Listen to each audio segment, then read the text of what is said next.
Assalamualaikum warahmatullahi wabarakatuh. Selamat malam. Salam sejahtera buat para prof, dokter, semuanya sekalian para sobat Omers dimanapun kalian berada. Alhamdulillah, pada malam hari ini selamat datang dan selamat bergabung para sobat Omers di IG Live ISPMI dengan tajuk ISPMI dari mulut ke mulut.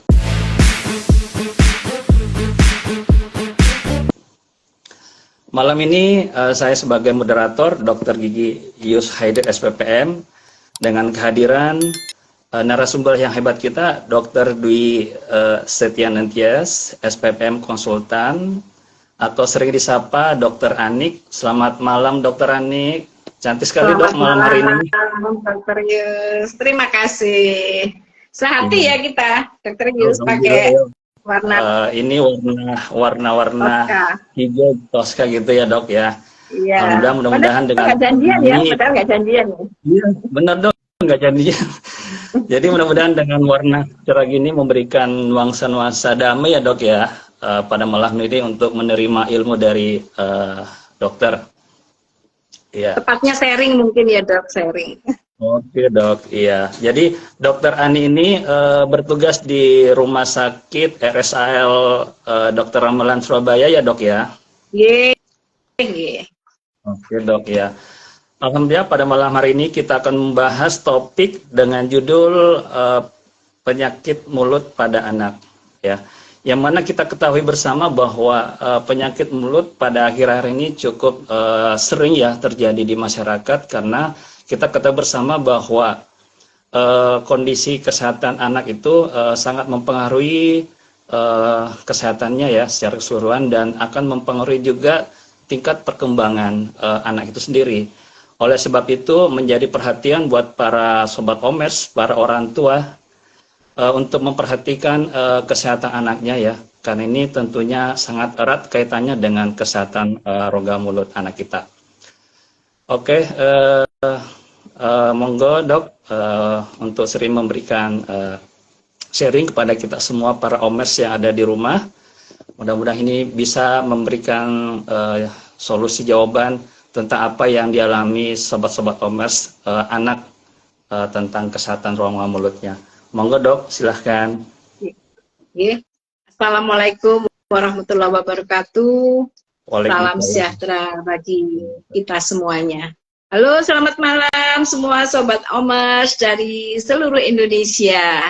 Juga terima kasih kepada Dr. Gigi Yus, spesialis penyakit mulut sebagai moderator, kepada Dr. Gigi Dorisna, spesialis penyakit mulut yang bekerja di balik layar sebagai operator IG Live, khususnya kepada organisasi ISPMI, Ikatan Spesialis Penyakit Mulut, yang telah mempercayakan saya sebagai narasumbernya. Baiklah, sebelum dimulai, izinkan saya berpantun dulu.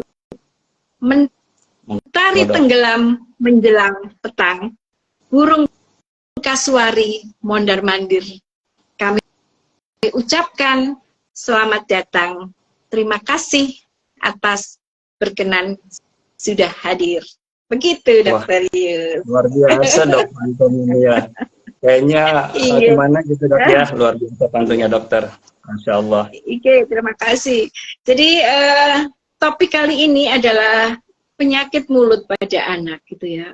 Mengapa sih kok mengambil topik yang penyakit mulut pada anak? Jadi begitu pentingnya gitu ya penyakit mulut pada anak. Kenapa gitu? Kenapa? Karena satu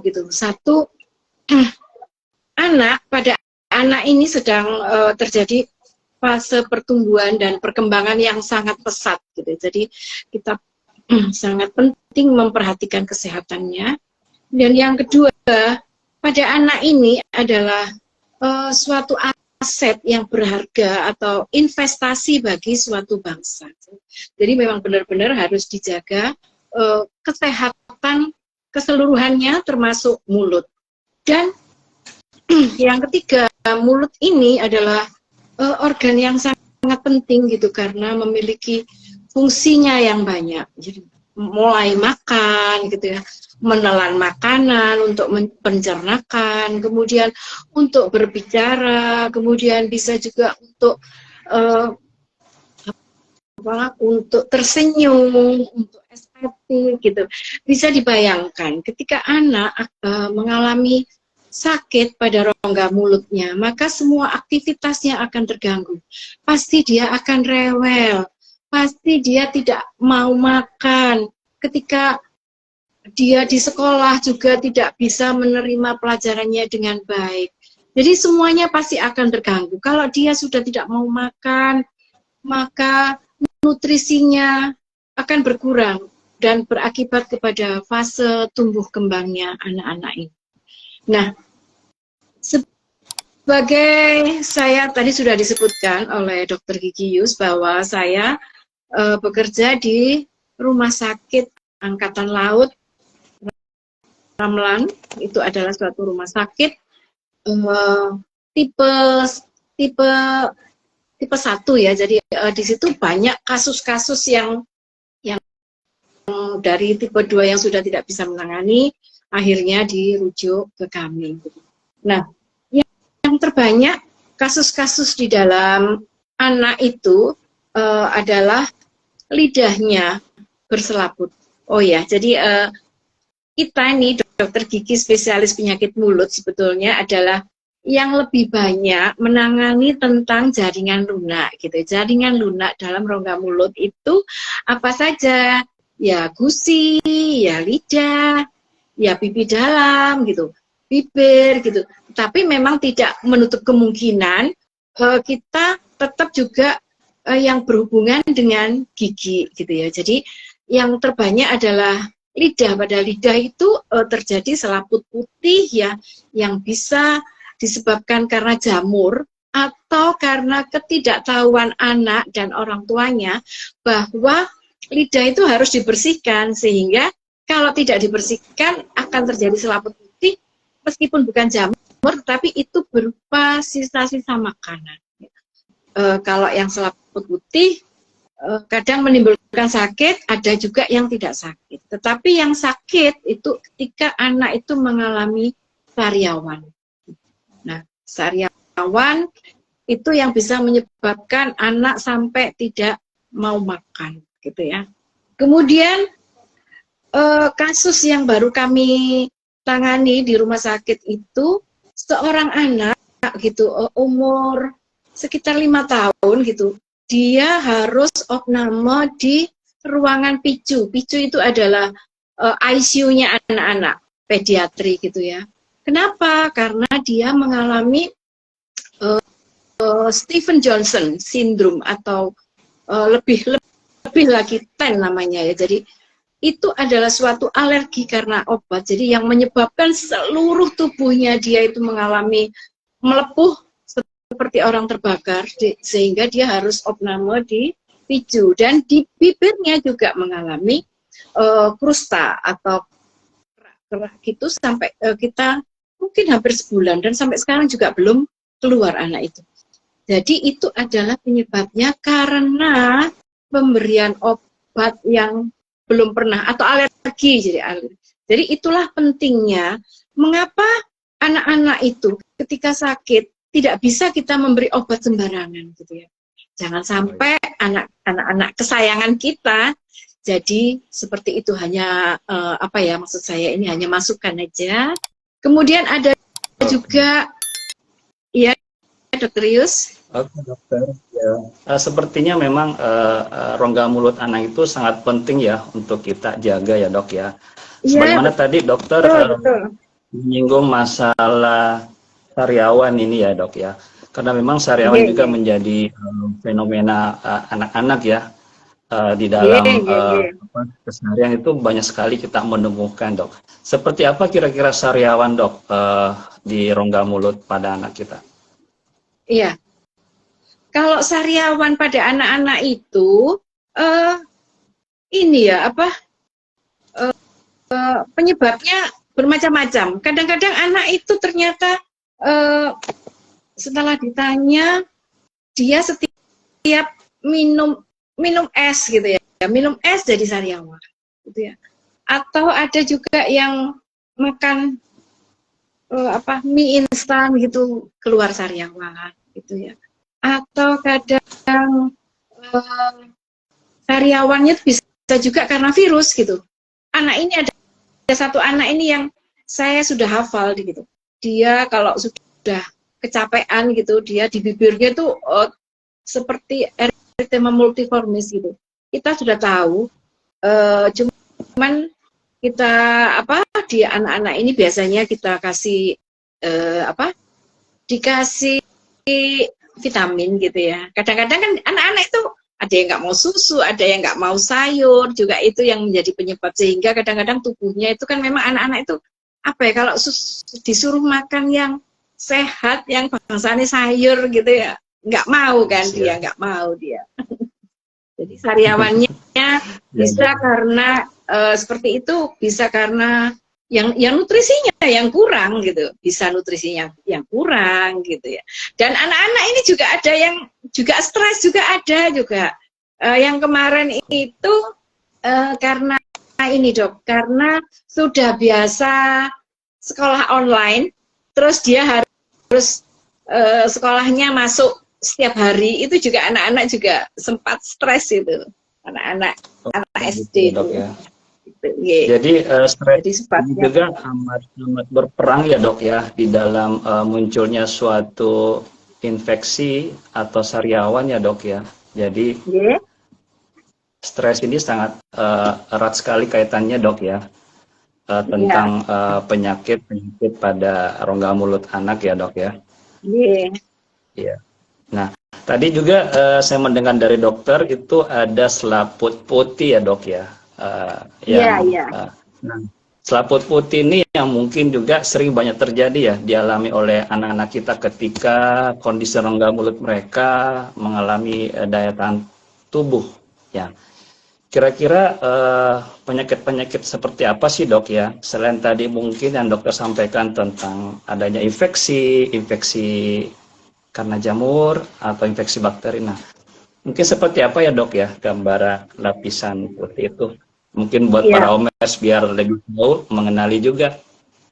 Oh iya, jadi ini ya, anak-anak itu kan pada anak-anak itu sistem imunnya atau pabrik yang memproduksi sel-sel imun atau sel-sel yang harusnya mempertahankan tubuh itu belum terbentuk sempurna. Jadi anak-anak itu sangat mudah sekali diserang oleh infeksi jamur ataupun infeksi bakteri ataupun infeksi virus itu tadi, yang virus itu. Jadi virusnya itu misalnya varicella ya, varicella itu kan ada bula atau itu yang seluruh tubuh ya, itu di mulutnya itu ada sariawannya itu. Nah sariawan itu bentuknya bagaimana dibandingkan dengan selaput putih itu yang tadi pertanyaan Mas Yus ya, Dr. Yus.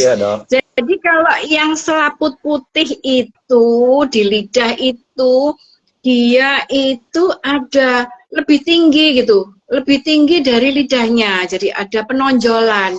Kalau yang sariawan itu ya sama warnanya putih, tetapi dia itu ada lekukan gitu, ada ulcer gitu, ada cekungan gitu ya. Jadi ada permukaan yang lurus ini ya. Kalau yang selaput itu di atasnya, jadi lebih gitu ya. Itu bisa biasanya bentuknya menyeluruh ke lidah putih gitu ya. Tapi kalau yang sariawan itu putihnya kecil gitu, imut gitu, cuman tapi rasanya yang sangat amit-amit gitu, amit-amit sakitnya gitu ya. Gitu Kak Yus kira-kira. Banyak ya Dok ya, berarti banyak ya di rongga mulut anak itu ya. Banyak, karena apa? Anak-anak itu selain tadi ya sistem imunnya belum terbentuk juga, pada anak-anak itu malas sikat gigi. Jadi kurang menjaga kebersihan mulutnya.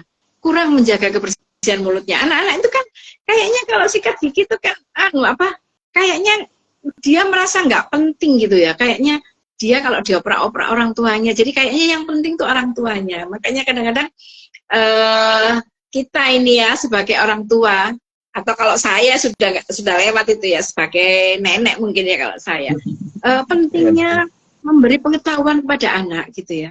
Dibuat acara misalnya acara sikat gigi malam sebelum tidur, itu mungkin sesuatu yang menyenangkan, mungkin sambil didongengi, mungkin sambil dibelikan sikat yang lucu, mungkin begitu dok. Jadi anak-anak itu memang kurang, kesadarannya kurang. Oke dok, iya. Jadi memang peran orang tua ini sangat-sangat membantu ya di dalam tumbuh kembang anak ya, utamanya di dalam menjaga kebersihan rumah anak kita ya. Oke dok. Yang menjadi tadi saya mendengar dokter menyampaikan kalau selama bertugas di rumah sakit itu dokter sering melakukan kunjungan ke ruangan ya dok ya, atau visit pasien. Sepertinya spesialis penyakit, dokter gigi spesialis penyakit mulut ini sangat kompleks ya dihadapi dok ya. Jadi memang rongga mulut terlihat kecil, tapi sesungguhnya di dalam mulut yang kecil itu luar biasa kompleksnya dok ya. Penyakit-penyakit yang mungkin sering ditemui dokter gigi spesialis penyakit mulut. Gitu ya dok ya. Dulu kan kalau nggak salah sama dokter Yus yang masih stase di RSAL yang kita ada anak pasien yang karena virus itu. Jadi orang tuanya kita beruntung ya saat itu orang tuanya kooperatif ya. Meskipun anaknya yang nggak kooperatif, tapi orang tuanya kooperatif. Jadi sangat membantu ya, dokter Yus, ingat ya? Iya dok. Itu kasusnya. Saya masih ingat dok pasien. Kasus apa itu ya? Kasus apa itu dok ya?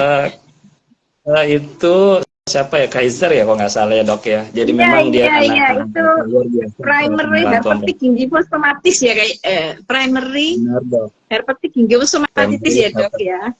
Benar dok. Orang tuanya masih baik sampai sekarang gitu. Ya, sekarang alhamdulillah masih tersambung juga dok ini silaturahminya. Oh iya bagus lah. Sering ada konsultasi kalau banyak. Alhamdulillah dok. Iya. Oke, mungkin para omes sekalian yang berada di rumah, kalau misalnya ada suatu pertanyaan, monggo dipersilakan. Barangkali ini bisa memberikan solusi jawaban dari narasumber kita, dari apa yang kita sampaikan. Kita persilakan para omes di rumah, mungkin ada pertanyaan atau keluhan yang dialami oleh anaknya, monggo. Oh iya dokter ya, kita menunggu pertanyaan dari para omers. Kira-kira ini kan sebagai dokter gigi spesialis penyakit mulut ya dok ya, yang menangani di permasalahan jaringan lunak, tentu jaringan keras pun itu benar ya, berkaitan erat juga ya dok ya, dengan kondisi rongga mulut. Iya, jelas. Jadi ketika anak itu mengalami karies gitu ya, karies tentu apalagi dia tidak dirawat gitu, karies itu gigi berlubang, maka giginya yang tidak dirawat itu akan menjadi tajam gitu. Nah, tajam inilah yang akan bisa gitu menyebabkan sariawan karena jaringan lunak itu jadi terluka gitu ya. Atau bisa juga karena karies maka terjadi radang gusi, jadi gingivitis gitu, karena tidak dirawat itu tadi. Makanan-makanan suka nyangkut di situ, gitu ya. Nah, pada anak juga bisa terjadi bau mulut, gitu. Bisa juga loh, ada anak yang orang tua yang mengeluhkan, dokter, ini anak saya ini kok bau mulutnya. Padahal kan kalau masih anak itu bayangan kita itu kan anak masih bisa dicium-cium gitu. Tapi ketika dia ngomong tuh mulutnya bau gitu, mulutnya bau. Ketika saya periksa itu, iya gimana gak bau? Lawang giginya banyak sisa akarnya. Artinya tidak terawat kan? Itu kariesnya tidak terawat gitu ya. Nah, pada anak ini juga kita juga kalau sudah sisa akar seperti itu juga dilema kalau mau dicabut itu juga belum waktunya gitu.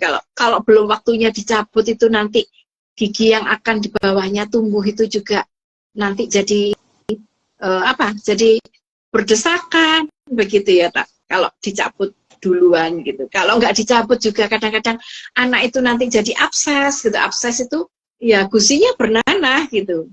Tentunya anak juga akan terganggu gitu. Itu jadi memang saling berkaitan. Oh iya, dokter, ini ada penanya ya dok ya dari para omers kita nih. Pertanyaan gini dok, dokter anak saya sedang sariawan. Pertanyaan gini dok ya, dokter anak saya sedang sariawan di lidah di sisi kanan.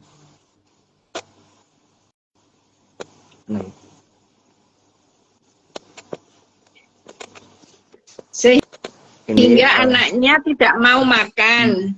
Bagaimana solusinya agar anak tidak trauma, sakit sariawan, dan bagaimana yang kedua ini nggak bisa baca aku dokter Yus. Nggak muncul ini, tolong operatornya, dokter Dorisna.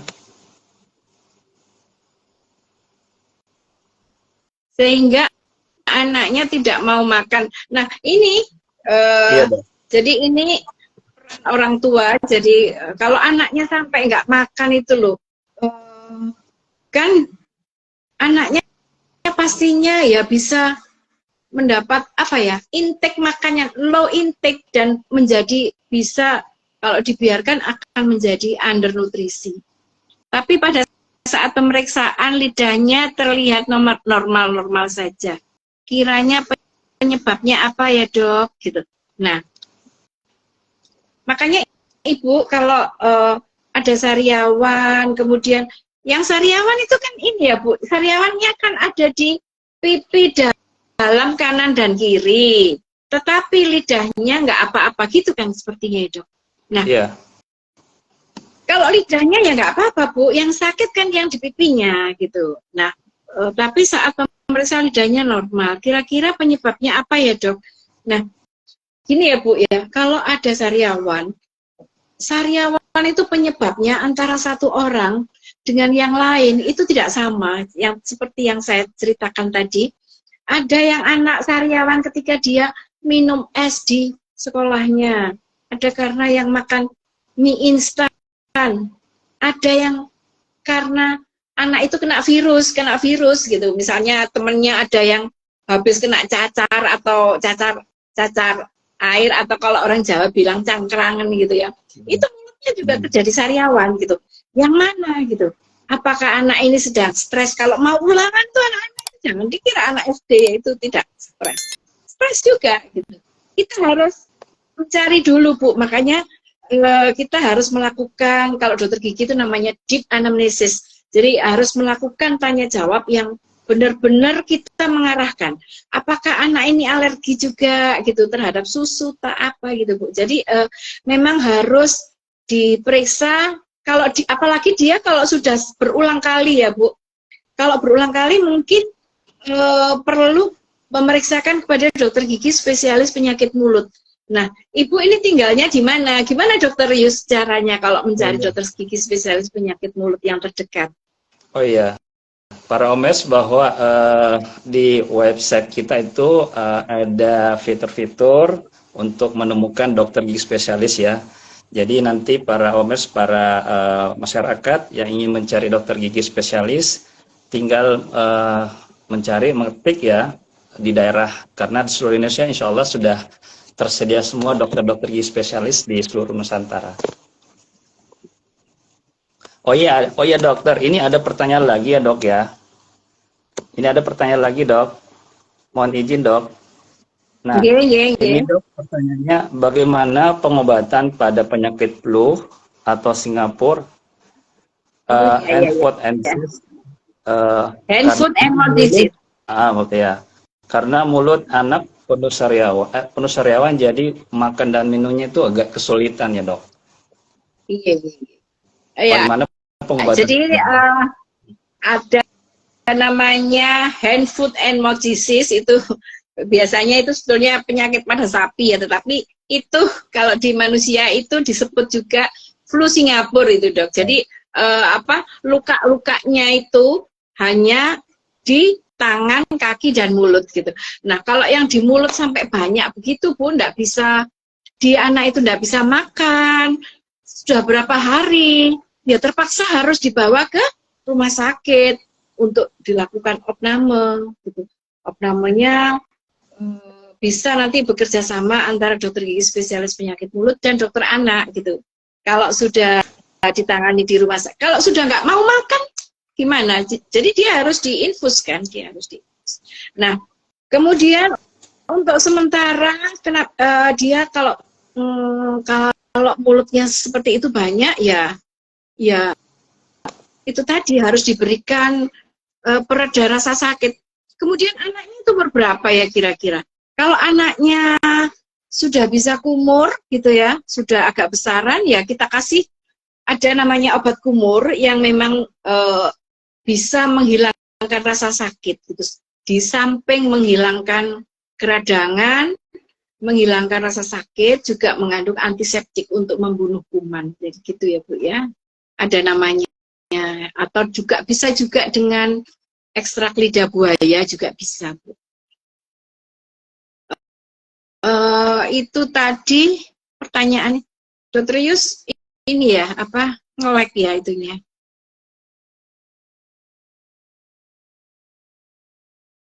Ya, sambil menunggu kita masih berbincang tentang penyakit mulut ya.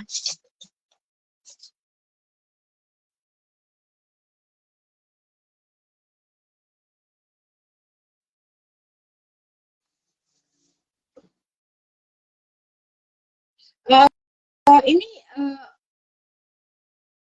saya ingin membahas juga, banyak juga pertanyaan dari beberapa orang tua gitu. Sebaiknya kapan pada anak itu mulai menjaga kebersihan mulut. Jadi penting juga menjaga kebersihan mulut gitu ya. Ada beberapa orang yang mengatakan ketika anak-anak, nggak usah dirawat, kan nanti kan giginya ada yang dewasa. Itu adalah suatu pendapat yang salah ya. Jadi sebetulnya mulai bayi pun ketika dia lahir sudah mulai harus dibersihkan gitu ya. Dibersihkan caranya bagaimana? Bisa memakai kasta steril, kemudian dilipatkan kepada tangan dan diberi air hangat, dibersihkan ke dalam mulutnya putra kita. Itu kemudian umur 6 bulan itu gigi sudah mulai tumbuh, berarti juga sudah mulai dilakukan penyikatan gigi. Demikian Dokter Yus. Selamat datang Dokter Yus, habis hilang ya. Oke Dok, iya. Dokter Yus dari mana? Dari Lombok ya Dok? Sekarang sedang di Lombok. Sekarang lagi masih di Lombok. Gimana jaringan di sana, bagus ya? Alhamdulillah, kalau di sini kasus-kasus lumayan ya Dok ya. Terutama juga memang kasus-kasus yang banyak terjadi itu kasus-kasus alergi ya Dok pada penyakit mulut ya. Di samping kasus alergi memang meningkatnya juga kasus kanker mulut ya Dok ya. Iya. Oh iya. Seiring dengan penyakit ini ya Dok ya, penyakit kanker mulut. Kira-kira bisa terjadi nggak ya Dok pada anak-anak? Kanker mulut? Ya. Bisa. Apakah itu ada presentasi gitu?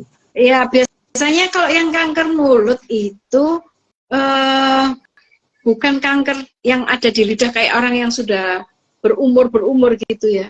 Biasa yang pernah kami temui itu ada di pasien ini menderita kanker darah gitu ya, leukemi gitu.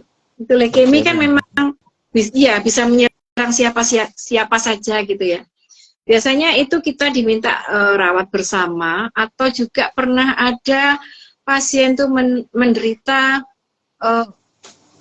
LNH gitu ya, LNH apa itu. Jadi yang kanker itu juga yang mengenai di mulutnya ya kita diminta juga merawat. Kadang-kadang sudah anak itu sudah kadang-kadang karena dia termasuk kanker ganas. Jadi kita merawatnya sudah fase terminal, anak ini sudah pada fase terminal. Kadang-kadang seperti itu. Memang miris ya Dok. Oke dok, iya iya. Oke para omers sekalian, untuk pertanyaannya kita masih menunggu bila ada keluhan-keluhan. Monggo para omers di rumah.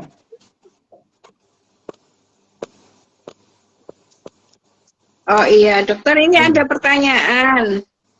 Saya bacain ya. Malam dokter bertanya, pernah sekali dapat pasien anak dengan keluhan perih pada area dorsal anterior lidahnya, tapi saat pemeriksaan lidahnya terlihat normal-normal saja dok.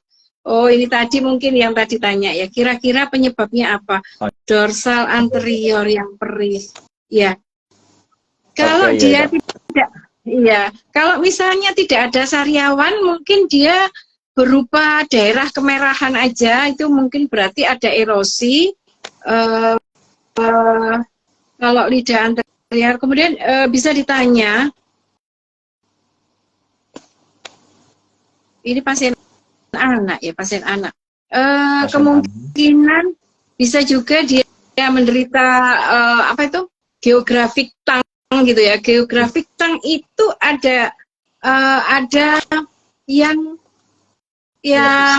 menimbulkan keluhan, ada yang tidak menimbulkan keluhan. Kalau yang menimbulkan keluhan biasanya ada hubungannya dengan stres. Kemudian apalagi penyebabnya? Bisa juga anak ini mengalami anemia. Jadi anemia coba diperiksa dulu eritrositnya berapa. Jadi perlu dilakukan pemeriksaan darah. Nah, monggo ini kan di mana? Ini dokter ini di mana ini? Kalau di puskesmas ya, bisa merujuk ke dokter SPPM setempat atau bisa juga ke internis ya dok. Jadi atau dokter juga boleh bisa melakukan pemeriksaan darah. Oke, itu ya dok ya. Iya. Iya iya. Jadi buat para omers yang mengalami keluhan seperti yang disampaikan Dokter Ani ini, ya mungkin terlebih dahulu itu bisa memeriksakan minimal ke puskesmas yang terdekat. Bahkan kalau ada di daerahnya pun bisa memeriksakan ke dokter gigi spesialis penyakit mulut. Sehingga ini menjadi sesuatu yang bisa memberikan solusi buat para ibu yang mengalami anaknya. Ya, sambil kita nunggu lagi pertanyaan ya dok ya. Mungkin Ya, para omers yang sambil monggo.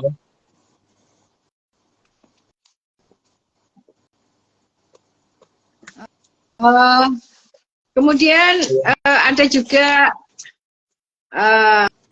beberapa pasien yang menanyakan anaknya ini juga sering mengalami luka di sudut mulutnya gitu ya, luka di sudut mulutnya itu kira-kira kenapa? Jadi sama aja luka di sudut mulutnya juga bisa dia misalnya kekurangan nutrisi gitu ya, kekurangan nutrisi, kurang vitamin gitu ya, bisa juga karena anak ini daerah di sini juga diserang infeksi jamur gitu ya, infeksi jamur.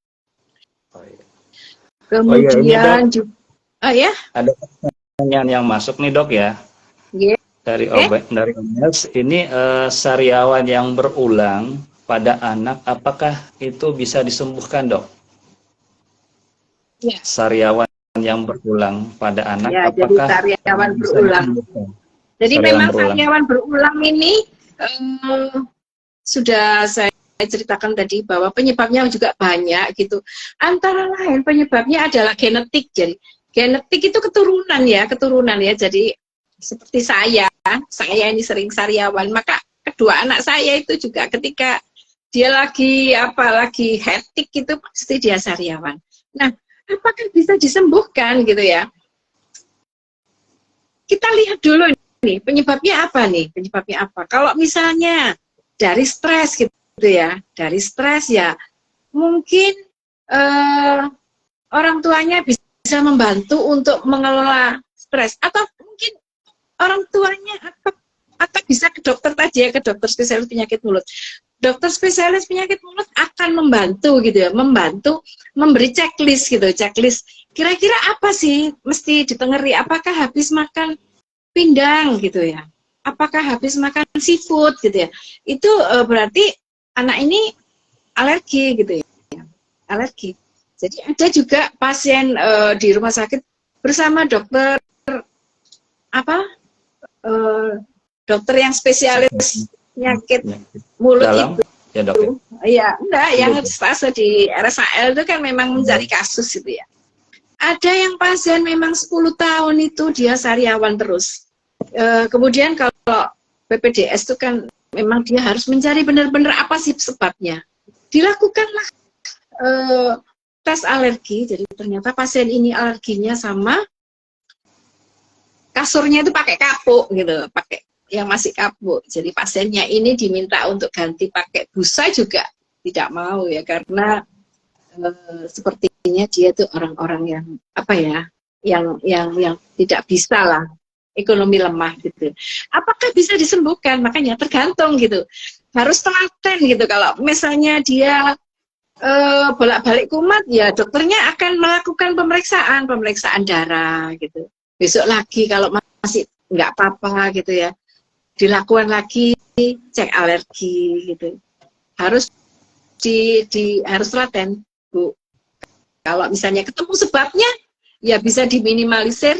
Paling tidak, misalnya setiap ujian gitu ya, setiap anak itu 3 bulan sekali ada ulangan gitu ya. Mungkin orang tuanya ketika akan ulangan, anaknya diberi vitamin gitu ya untuk meningkatkan daya tahan tubuh. Kemudian diberi asupan nutrisi yang kira-kira tidak alergi gitu ya. Bahan-bahan makanan yang alergi itu kan diduga itu bernama ITA ya, ikan, telur, ayam. Mungkin bisa diganti daging sapi gitu. Ketika akan ujian kita si anak ini kemudian diberi dukungan gitu loh, diberi dukungan, nggak usah khawatir misalnya nilainya nggak bagus gitu. Mungkin anak itu perlu loh karena mungkin ada orang tua yang menuntut harus dapat nilai bagus itu loh, anak tonggo itu sakmin itu zaman sekarang sudah nggak usum itu seperti itu ya. Tahu nggak Kak Yus, usum itu apa bahasanya? Apa ya dok ya? Kak usum itu ya nggak musim, nggak model lah sekarang orang tua yang menuntut anaknya kamu harus begini begitu, enggak juga. Jadi anak itu ketika akan menghadapi ujian mungkin perlu dukungan dari orang tua. Jadi, itulah pentingnya orang tua. Iya. Mungkin jadi memang itu ya Bu, karena memang nggak berhadapan langsung ya, jadi nggak bisa. Oke, Kak Yus, monggo. Oke dok ya. Mungkin para omers mungkin yang ada ingin bertanya lagi, monggo dipersilahkan. Iya. Mungkin sambil nunggu pertanyaan juga ya dok ya, mungkin yang kita ngalamin yang banyak terjadi di masyarakat ya, karena memang terus terang ya dok ya, penyakit mulut ini atau penyakit yang berada di rongga mulut itu memang sedikit terabaikan ya dok ya. Nah mungkin ada kiat atau pencegahan apa aja dok ya di dalam mencegah penyakit yang bisa menyerang rongga mulut pada anak kita. Ya, jadi memang untuk mencegah terjadinya penyakit di mulut anak itu adalah nomor 1 adalah menjaga kebersihan rongga mulut, gitu ya. Menjaga kebersihan rongga mulut itu artinya ya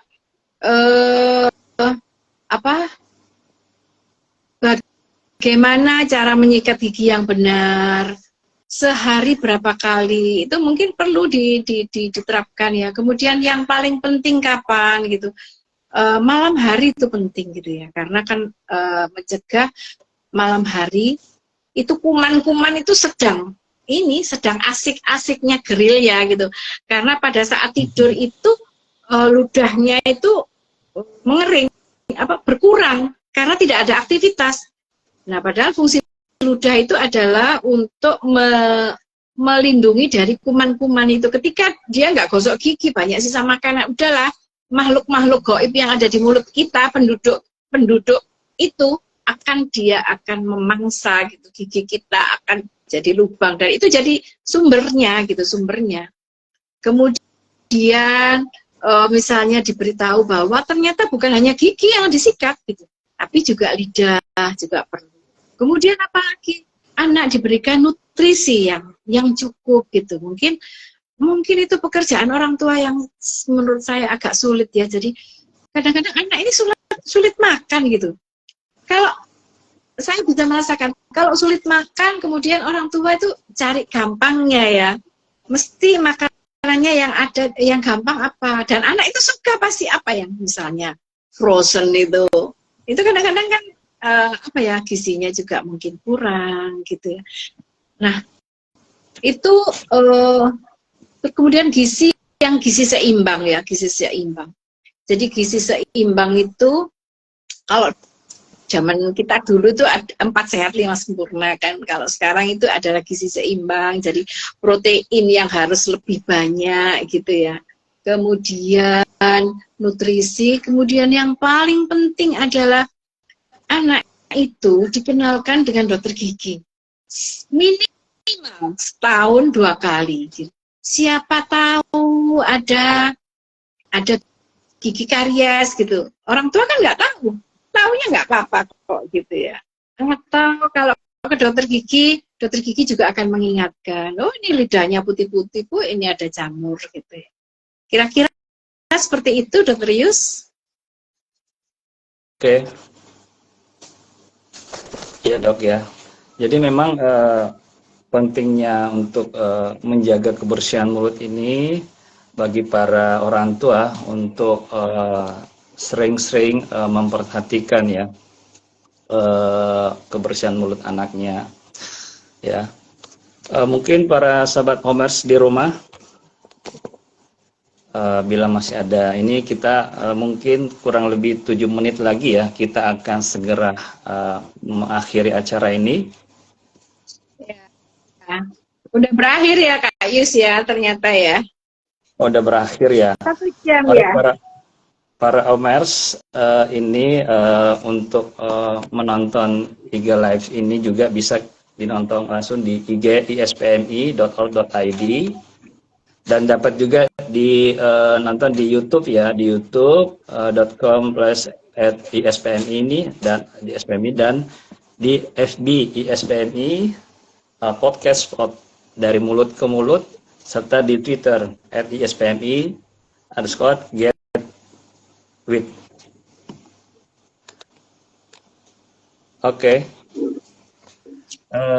Sahabat Omers, Dokter Dwi, untuk mengakhiri acara dari mulut ke mulut ini, mungkin ada sedikit dok yang perlu kita sampaikan kepada para Omers tentang penyakit mulut ini ya dok ya. Ya, jadi ini sebagai closing statement aja ya. Jadi anak itu adalah suatu anugerah dan amanah dari Tuhan Yang Maha Esa. Maka kita sebagai orang tua memiliki peran penting untuk menjaga kesehatan anak ini gitu, agar nantinya berguna bagi nusa dan bangsa.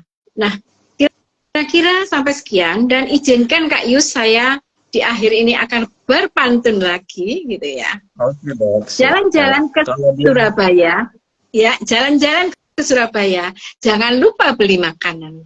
Demikian sharing saya. Bila ada salah kata, mohon dimaafkan. Sekian dan terima kasih. Terima kasih dokter. Saya ingat sih makanan khasnya Surabaya itu apa ya dok ya? Rujak cingur. Sudah nggak pernah ke Surabaya lagi ya Kak Yus? Iya, kangen sih dengan rujaknya dok. Mudah-mudahan insya Allah